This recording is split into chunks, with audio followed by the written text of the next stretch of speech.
Helen Yee here with Eyes on the Game here, being joined by the Olympic silver medalist and legendary trainer, Mr. Kevin Barry. Always great to be here at your gym and to catch up. We have so much to catch up on. First off, big news with Joseph Parker.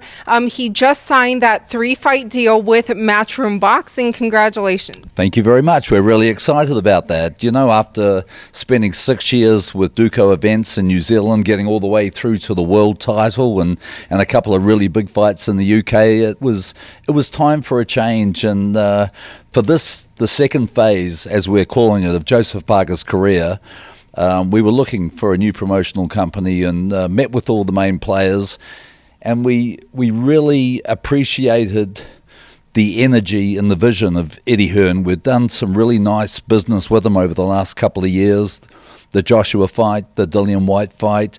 We've seen how he works, and we really liked his team, his professionalism, and it was a really good fit for Joe. So we're happy and we're excited about the future. Yes, and speaking of the future, the first fight of that contract, June 29th against Eric Molina. What are your thoughts on how Joseph matches up with him? Well, it's a really good fight. Eric's a proven fighter. A very capable man, 27-5, has been in with Anthony Joshua, gave Deontay Wilder a very difficult fight for 9 rounds. So this will be a really good test for Joe. The two men, they measure up very well. They're both 6'4", similar reach, similar record. We see Eric as a good test for Joe. How do you see this fight playing out, though? Well, we've had a pretty solid training camp to date, and I'm liking with what I'm seeing with Joe. He came back to me 5 weeks ago from New Zealand. During his off time, he actually put in some really good work. And for the first time in the 6 years, or the 6+ years that we've worked together, he actually came back into camp on fight weight, which he's never ever done before. So I was, as a trainer, I was delighted to see that.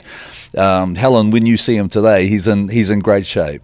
Now, him doing that, and I heard him tell some media that he's been preparing differently. Can you kind of talk about, some different things he's been working on specifically in training? Well, when he says he's been preparing differently, he's been actually doing a lot of hard yards in New Zealand. Yeah. And we last fought in December last year, and we're now in June.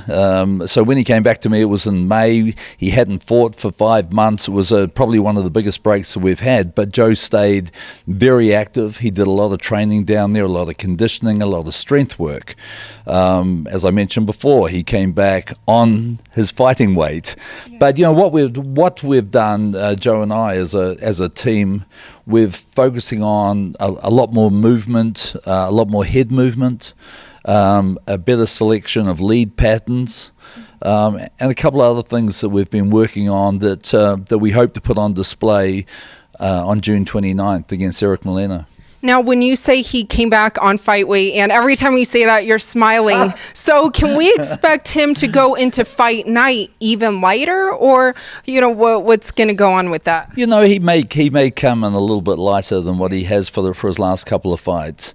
But, the weight is something that we're not worrying about it because we're not fighting against him. It's not like Joe's entering camp and he goes, Coach, I put 15 to 20 pound on, and we're going to have to put the elbow lean on and wear the plastics around my hips. And we haven't had to do any of that. And Joe's really thrilled about that.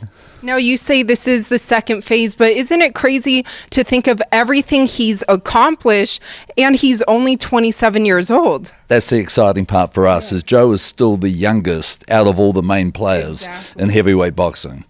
And there's never been a better time to be a heavyweight than right now. This is a very exciting period that we're part of. And, outside of, you look at, now we've got Andy Ruiz wearing a bunch of belts, Deontay Wilder, Tyson Fury, Anthony Joshua, and then you've got the likes of Dillian Whyte, Luis Ortiz, Joseph Parker, there's Pulev. Yes.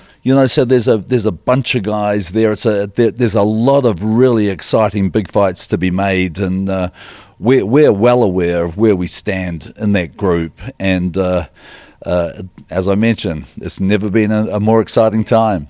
You do mention Andy Ruiz, and Joseph Parker is the only man to currently beat the man, right? That was a man. So you were at the fights in New York, yes. And I noticed something that you had mentioned. When you observed Anthony Joshua, you said that did he seem kind of different on that fight night? Well, I think there were a lot of things on fight night that were a little bit different than what we're used to seeing with Anthony Joshua. Like, his body language was quite bizarre walking to the ring. Even his actions in the ring, chewing on his mouth guard for like 5 minutes and then walking backwards into his corner and having one of his cornermen massage his neck, and things that we've never seen before. I remember saying to Joe, because I was, I'm a student of the game and I like to study things like that, and I just said to Joe, something's not right here. And I said, look at him, look at what he's doing. And then when he walked back into the corner, he walked backwards, and one of his trainers was working on his neck for about a minute and a half, and Joe goes, you're right, there's something just not right here. So there's been all the speculation, there's been all the stories, there's been everything from the panic attack to being knocked out in sparring to not training properly to underestimating Andy Ruiz. All those things are there. But I tell you what, to Anthony Joshua's credit, he has come out, he said there are no excuses. He said, this is on me. He said, I was beaten by a better guy on the day. And look, I think Anthony Joshua didn't have his best night, and Andy Ruiz had a great night. I do respect that he, did own up to everything, did not make any excuses. But if those rumors were true that he had suffered, a knockout in sparring, do you think he should have taken that fight so soon? I don't buy into the rumor mill at all. Yeah. Not one little bit. Look, Robert McCracken is an excellent trainer. And Anthony Joshua has a very good team around him. And if something like that had happened in camp, he wouldn't have been entering the ring. So look, I don't buy into any of those stories. I just wanted to point out that they're out there. Everyone's trying to find an excuse for Anthony Joshua, and he's probably the only one who's standing up and saying, hey, this is on me. I didn't perform. But were you surprised the way that Andy beat him, and also that Andy won the fight? Well, I'll tell you what, I'm a big supporter of Andy Ruiz and always have been, and I spent a long time studying Andy when we fought him. In fact, many years prior to that, before I ever started working with Joe, there was a time when I was interviewed with Andy's team about training Andy. So, I've always, had a good relationship with him. I've always respected what he's done. Here's a guy that had a tremendous amateur career, a guy who's always had to fight taller guys. So it was nothing new for him to be fighting a 6'6" Anthony Joshua with 84-inch reach, because Andy's had to fight that and find ways to beat guys like that his whole life. We know that Andy Ruiz has a great chin. He'd never been down until that left hook, or the right uppercut left hook that Joshua hit him with. And he responded. And he responded with a champion's heart. But I think there were a lot of reasons, mainly because of his inactivity, that people were writing him off. And obviously because he was he doesn't have the Adonis body that Anthony Joshua has. Yeah. But he certainly has the firepower in his punches. Joseph Parker widely tells a story, throughout his career, the hardest he was ever hit in a fight was by Andy Ruiz. Yeah. So we know Andy can punch. He's had earlier in his career had a lot of knockouts, and I think a lot of people were looking 5 weeks before that at the Dimitrenko fight and thinking, well, Andy couldn't even put Dimitrenko down. And I know Joseph Parker had him down 4 times in 3 rounds, and Bryant Jennings had him down in his last fight. So, they were thinking, well, maybe Andy's lost his power. And I think, maybe Anthony Joshua bought into that fact that this guy can't hurt me. Because, when he did drop Andy Ruiz with that right uppercut, left hook, I know that he would love a redo on that. He went running in with no respect for Andy's power, thinking he was just going to blow him out. If he had actually got him behind his jab, stayed on the outside like I'm sure his team wanted him to, it may have been a different story. But, he got hit with a left hook, a beautiful left hook that Andy Ruiz threw because he was hurt, which made him more dangerous. He was fighting for his life, and he caught a hook on the top of Joshua's head, and he simply never recovered. From rounds 3 through to round 7, I don't think he remembered a lot. Yeah, and I think he said that same thing, that he doesn't remember much after round 3. But in that rematch, if it does take place in the UK, how do you think that one will turn out? Well, I'll tell you what, I think Anthony Joshua will be far more comfortable in the UK. He's got very good systems there. In fact, all his fights have been there. We've seen him prepare in Sheffield. And he always, I think he looks better there. Everything is a better fit for him, and I think he'll be a lot more confident, a lot more relaxed. I think fighting in New York at Madison Square Garden put a lot of pressure on him. And even though he weighed goods, Joe and I and my son, we were there at the weigh-in, and I thought on the scales, I said, God, okay, his weight's similar to when he fought Joe, but his body looked totally different. So I don't know whether he put the same amount of work. I don't know whether going through losing his original opponent, Big Baby Miller, and then changing, and then for I think a period of 2 weeks, they were throwing around 3 different names. I'd see. So all those sort of things may have played into it. But for Joe, with the victory on June 29th, what do you think would be more likely, that rematch with Andy Ruiz or with Anthony Joshua? I mean, there's so many options for him right now, right? Well, both those options that you just said to me, they aren't going to happen this year. We've got an immediate 3-fight deal with Matchroom, and our first fight is Eric Molina. Yeah.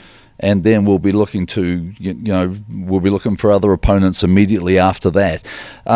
Andy's going to fight Joshua sometime probably in November this year. So he's not looking to fight anyone else. But next year? But also, look, you got to look at all the pieces. Andy is now promoted by PBC and Al Heyman. We're with Matchroom, so that makes that fight, unless you're sitting in a mandatory position, that makes that fight very hard.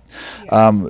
Joe would love nothing more than to fight Andy again, especially now that Andy has the belts. Yeah. In fact, we're hoping that if Andy can repeat the amazing performance that he just had in the rematch with Joshua, that maybe he'll say, I want Parker, I want a chance to avenge the only loss on my record. We would love that. But what about now that Joseph is with Matchroom, and that's where Anthony Joshua is with? I mean, wouldn't that rematch be easier to make for next year, maybe? Well, it would, but let's just. I don't want to be looking at things that we have no control over right now. I would rather concentrate on Eric Molina, and I would rather after that focus on Eddie Hearn delivering us Dillian White. Because that is what we want. But if or when, say next year, Andy Ruiz still has that belt, he wants to avenge his loss against Joseph Parker. That'd be great. Yeah, but how would you see that rematch going down? Oh, who knows? Who knows? But it's like, two guys that fought a very close fight in December of 2016. Yeah.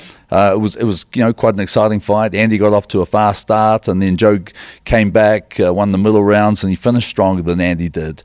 Yeah. Andy and Joe will always be a good matchup. Yes. But like you said, June 29th, Joseph Parker versus Eric Molina going down. Always great to catch up with you. Thanks, Helen. And your expertise. I appreciate it, and lovely to see you.